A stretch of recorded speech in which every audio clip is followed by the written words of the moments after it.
हर हर महादेव, शिवाय नमस्ते। आप सभी का वेलकम है मेरे यूट्यूब चैनल पर। मेरी जिंदगी में कितनी तकलीफें लिखी हैं, ये देखकर हमें रोना नहीं है। एक पत्र में किसी बहन ने लिखा, जिसकी लड़की मर गई, जिसका लड़का मर गया, एक ही कुल के अंदर एक लड़का था, वो कुल का लड़का भी शांत हो गया।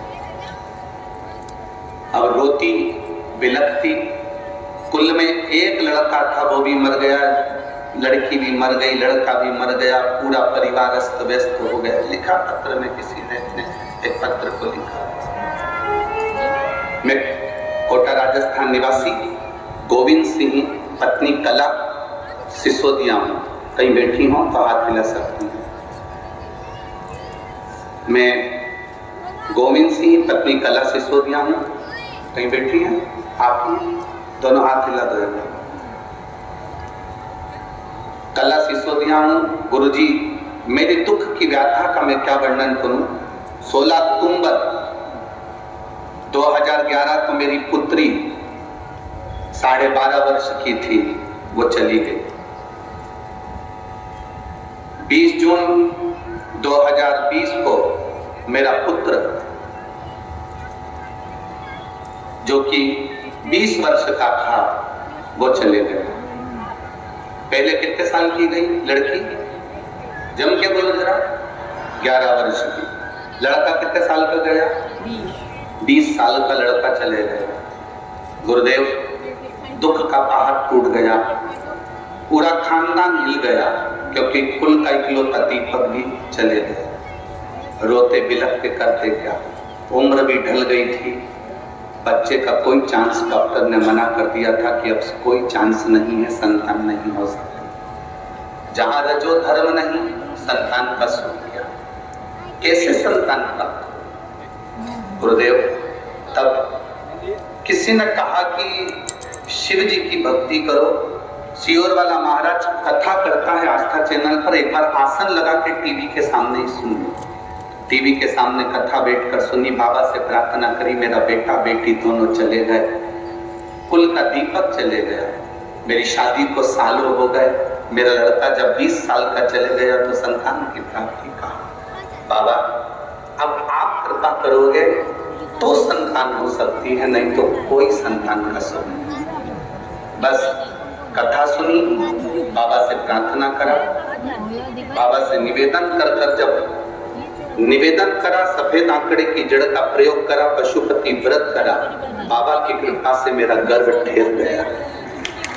गर्भ ठेरा, गर्भ में जो बच्चा आया उसकी सोनोग्राफी जब हुई, जब जांच हुई, तो डॉक्टर ने कह दिया ये बच्चा अच्छा नहीं है, इसको निकालना पड़ेगा, तुम अपने ऊपर खतरा मत लो, ये बच्चा शरीर से विकलांग है, शरीर बेकार है, इसका पूरा शरीर नहीं बना, धड़कन आदि का बच्चे की नहीं बनी। डॉक्टर ने कह दिया इसको गिरा दो, डॉक्टर ने कह दिया इसको साफ कर दो। पर मेरी सास और हम लोगों ने विचार करा, एक बार पशुपति व्रत करते हैं, बाबा से विनती करते हैं, सीहोर जाते हैं, रुद्राक्ष लेकर आते हैं, बाबा से निवेदन कर रुद्राक्ष लेकर आए, विनती कर आए सीहोर में जाकर, बाबा मेरे बच्चे को स्वस्थ रखना। हमने फिर जांच कराई, 4-5 डॉक्टरों को बड़े बड़े शहर में जाकर दिखा दिया, पर डॉक्टर ने सबने मना कर दिया, ये बच्चा पैदा ना करिए, जन्म मत दीजिए, ये बच्चा बेकार है, इस बच्चे को साफ करवा दो। और हमने भी बाबा पर भरोसा करा। डॉक्टर हमसे कहते रहे, तुम क्यों आडंबर में पड़े हुए हो, हमारी बात मानो, ये बच्चा ठीक नहीं है, साफ करा दो। तो भी हमने उस बच्चे को अपने गर्भ में रखा गुरुदेव, और 9 महीने जब पूर्ण हुए, डॉक्टर ने कहा इतनी उम्र के बाद बच्चा हो रहा है, नॉर्मल डिलीवरी नहीं हो सकती, ऑपरेशन करवाइए। तब मेरे पति ने 8 डली गुड़ की लेकर आपके कहने से तुमरुका जी का नाम लेकर मुझे खिलाया और मेरी नॉर्मल डिलीवरी हुई। जिस तारीख को लड़का शांत हुआ था, जिस तारीख को लड़का शांत हुआ था, जो तिथि थी तो वार था, जिस दिन लड़का शांत हुआ था उसी तिथि उसी वार को मेरे भोलेनाथ कुबेर भंडारी ने लड़का वापस दे दिया। गुरुदेव, मैंने उसका नाम डमरू बना रखा है, लिया उस डमरू। लिया लिया।